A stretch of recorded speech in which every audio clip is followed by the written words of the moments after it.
Good morning, year 2. Welcome to our next science lesson. We're looking at natural and man-made materials. From our previous lesson, we recap. I had explained what natural materials were and what man-made materials were. I'll recap again and explain again.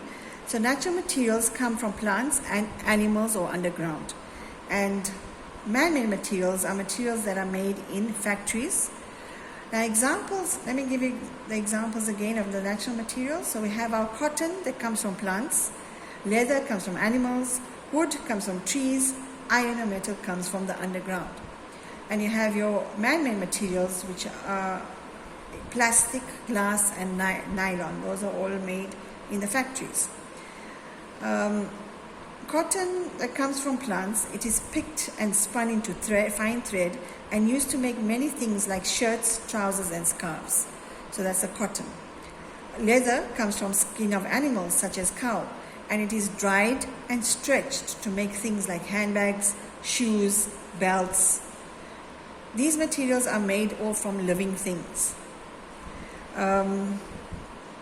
Whereas your homemade, man-made materials, those are materials that are made in the factories. So your glass and your fabric, they're all made in the factory. Now let's look at your table and chairs that are made from wood. It is made from natural materials. It's made from a naturally grown from a tree.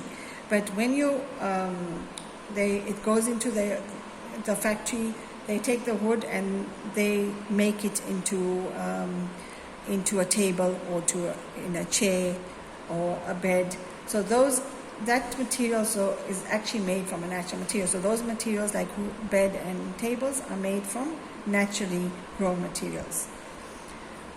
Now today we're going to look at this worksheet on materials, and it says, where do materials come from? So now we're going to match where the materials come from.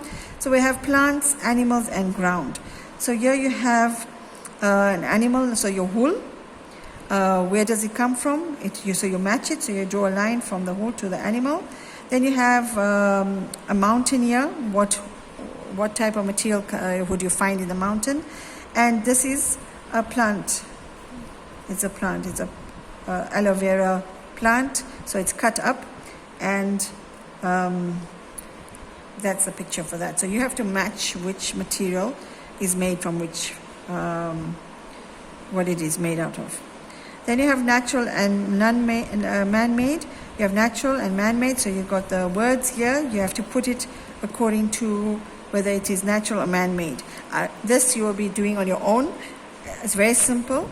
So wool, you must write the word whether it's a natural or man-made. So wool, plastic, wood, cotton, brick, glass, stone and paper. So you're going to choose which ones go under man-made and which one would go into natural. Which material is it made up of? So you're going to choose from these pictures which material is this made out of. So you can color the correct material that these pictures are made from. So the first one is a tumbler. So what is that? Would that be made of plastic, brick or glass? This is a wall, plastic, brick or glass. You choose one of them. This is a carrier bag. What is a carrier bag made out of? And this is a bottle could be detergent. What is it? Or oil bottle. What would it be made out of? Oil bottle or even milk bottle. There are many things that are put in there. Hope you understand what to do on this worksheet. That is the end of this lesson. Thank you. Till our next lesson.